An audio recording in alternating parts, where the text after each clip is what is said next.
ద్వారా బాబాసాహెబ్ అంబేద్కర్ గారు కేవలం ఒక వర్గానికో ఒక కులానికో సంబంధించిన వ్యక్తి కాదు. బాబాసాహెబ్ అంబేద్కర్ గారు భారతదేశంలో పీడితులందరి పక్షాన నిలబడ్డాడు అనేటువంటి విషయాన్ని మా ద్వారా మీ అందరికీ తెలియజేసేటువంటి అవకాశాన్ని ఇచ్చిన సభాధ్యక్షుల వారికి, అలాగే కార్యక్రమ నిర్వాహకులకి హృదయపూర్వకంగా జైభీములు తెలియజేస్తా ఉన్నాను. గోదావరి కని అనగానే ఎన్నో విప్లవాలకి పుట్టినిల్లు, ఎంతో మందిని అందరూ ఎక్కించినటువంటి చరిత్ర ఈ నేలకుంది. కాబట్టి నన్ను చాలా రెస్పెక్ట్ పెట్టిండ్రు. రేంజర్ల రాజేష్ ఎవరినన్నా తిడతారు కావచ్చు, ఎవరినన్నా బాధ పెడతారు కావచ్చు, ఎవరి మనసునైనా నొప్పిస్తాడు కావచ్చు. నేను ఎప్పుడూ ఇలాంటి పని చేయలేదు. ఎవడైతే అన్యాయం చేస్తాడో వాడిని నేరస్తుడిగా, అన్యాయానికి గురైన వాడిని బాధితుడిగానే చూపించిన. మరి ఆ మాట బాబాసాహెబ్ అంబేద్కర్ గారు 1891లో పుట్టడానికంటే ముందే మన బీసీ పీడిత కులాల్లో పుట్టిన మహాత్మా జ్యోతిబా ఫులే గులాంగిరిలో చెప్పిండు, బిడ్డ నేరస్తుడిగా చూపించకపోతే వాడు పులితోలు కప్పుకున్నటువంటి కొరలాగా వచ్చి మన జాతులందరినీ కూడా సర్వనాశనం చేస్తాడు.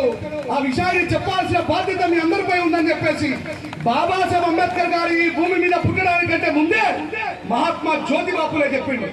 కానీ మనలో చాలా మందికి మహాత్మా జ్యోతిబా ఫులే అంటే ఒక సామాజికవేత్తగానే తెలుసు. కానీ మరి మహాత్మా జ్యోతిబా ఫులే తన జీవిత పర్యాంతము ఎవరి మీద పోరాటం చేసింది, ఎవరితో అయినా చైతన్యాన్ని రగిలించే ప్రయత్నం చేసిండు అని తెలుసుకోకపోతే ఈ వేదికకి అర్థమే ఉండదు. మిత్రులారా, మీరు చెప్పండి, నిజాన్ని నిర్భయంగా చెప్పన్నా ఈ వేదికని సాటిస్ఫై చేసుకోవన్నా? చెప్పండి, నిజాన్ని నిర్భయంగా చెప్పన్నా ఈ వేదికని సాటిస్ఫై చేసుకోవన్నా?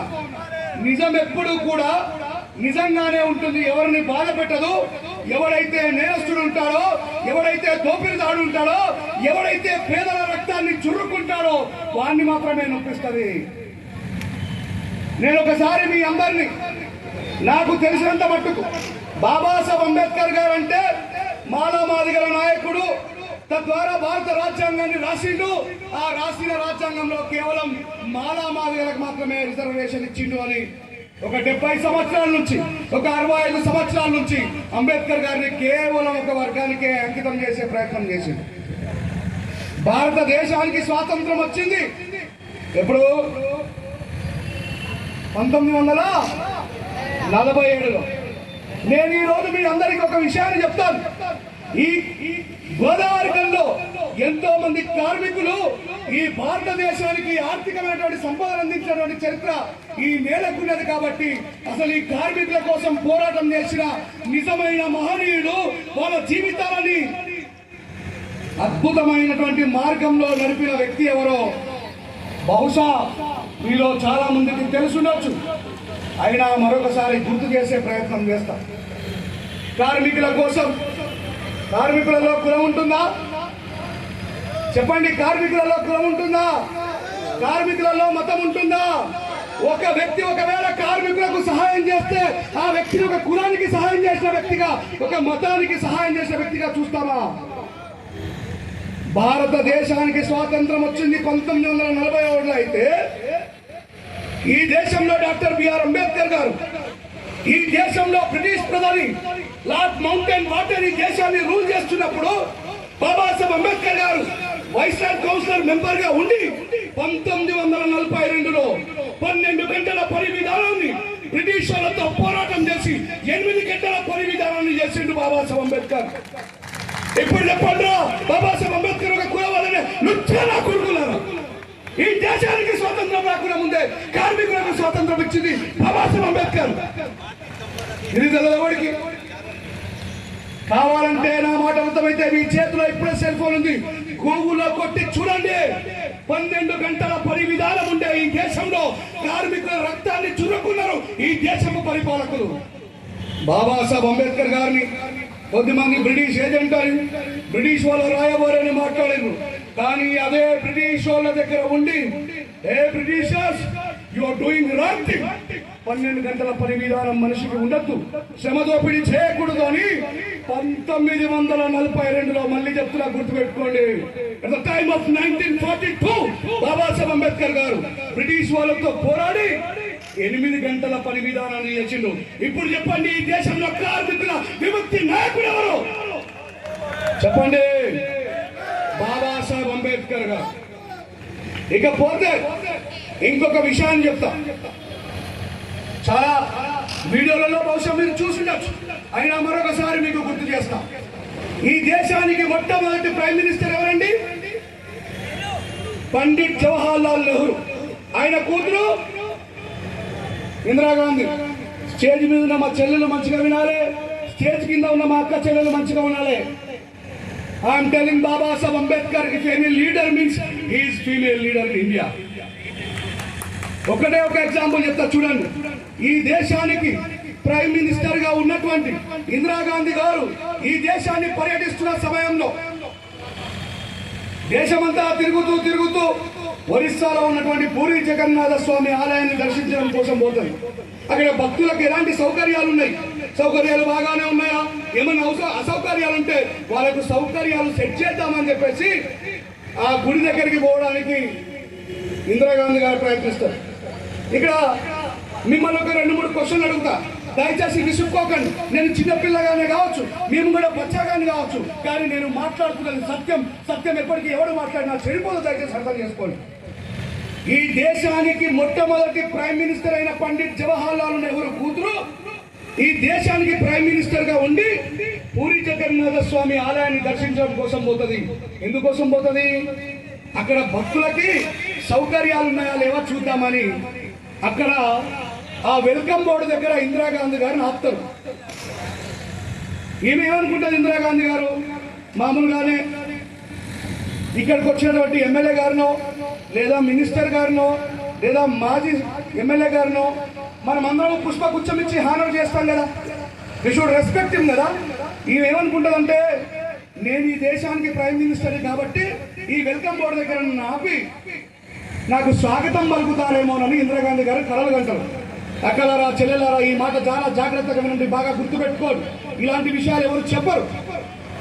అక్కడ ఆ గుడిలో ఉన్నటువంటి సిబ్బంది అంతా వచ్చి వెల్కమ్ బోర్డుకు అవతల వైపు నిలబడుతుంది. ఇందిరాగాంధీ గారితో మినిస్టర్ ఉంటారు, ఎందుకంటే ఇతను ప్రైమ్ మినిస్టర్ కదా. ఇందిరాగాంధీ గారితో మినిస్టర్లు ఉంటారు, లోకల్ కలెక్టర్ గారు ఉంటారు, ఎస్పీ గారు ఉంటారు, ఎంఆర్ఓ గారు ఉంటారు.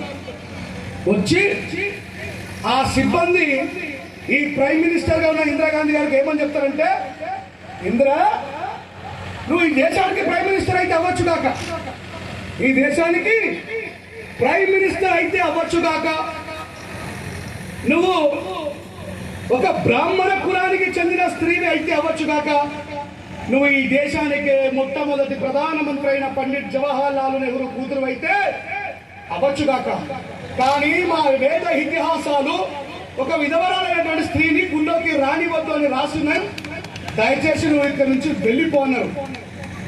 నిన్నగాక మొన్న నాగర్ కర్నూల్లో కుమ్మెర గ్రామంలో చాకలి వాళ్ళు లోపలికి వెళ్తా ఉంటే కొట్టినటువంటి సంఘటన మనం చూసినామా లేదా? చెప్పండి దయచేసి. నేనేమైనా అబద్ధం మాట్లాడుతున్నానా? అంటే 2026లో చాకలి వాళ్ళకి అవమానం జరిగింది, కానీ ఈమెకి ఎప్పుడు అవమానం జరిగింది? భారతదేశానికి స్వాతంత్రం వచ్చిన తర్వాత జరిగింది.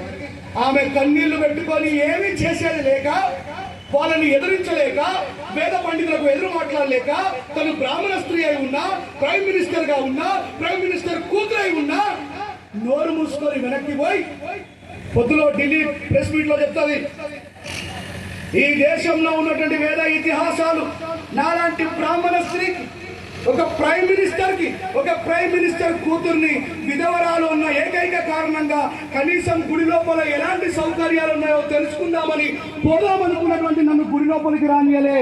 ఇదే విధవరాల్ని పార్లమెంట్ లోకి రానిచ్చిన మహానుభావుడు డాక్టర్ బాబాసాహెబ్ అంబేద్కర్ అని చెప్పింది. ఇప్పుడు చెప్పాలా బాబాసాహెబ్ అంబేద్కర్ ని మాలా మాదిగల నాయకుడని మాట్లాడుతున్న ఎవరైనా ఓ అజ్ఞానవంతులారా, కావాలంటే ఒకసారి చరిత్రని వెనక తిరిగేసి చూడండి. ఇప్పుడు చెప్పండి అమ్మా, గుడి లోపలికి పోలేనటువంటి ఇందిరాగాంధీ గారిని పార్లమెంట్ లోకి రూలింగ్ క్లాస్ లోకి ఆహ్వానించింది అంబేద్కర్ గారా కాదా? మరి బాబాసాహెబ్ అంబేద్కర్ ఎవడో మాలా మాదిగల నాయకుడు అంటాడు. ఒకటి క్లియర్ అయిందా? ఈ దేశంలో అత్యున్నత గొప్ప కులమని మాట్లాడుతున్న బ్రాహ్మణ స్త్రీని, దట్టు ప్రైమ్ మినిస్టర్ కూతుర్ని గుడిలోకే రావడానికి ఒప్పుకోకపోతే అలాంటి విధవరాల్ని పార్లమెంట్ లోకి ఎలాంటి రూల్స్ అండ్ రెగ్యులేషన్ లేకుండా the greatest humanity person of doctor Babasaheb Ambedkar గారు ఆహ్వానించారు.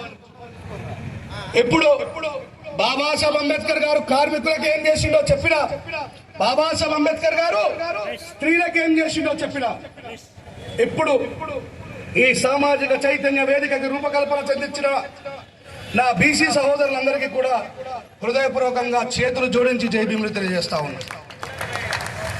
అంబేద్కర్ గారు ఒక వాటర్ బాటిల్ తెప్పిరే.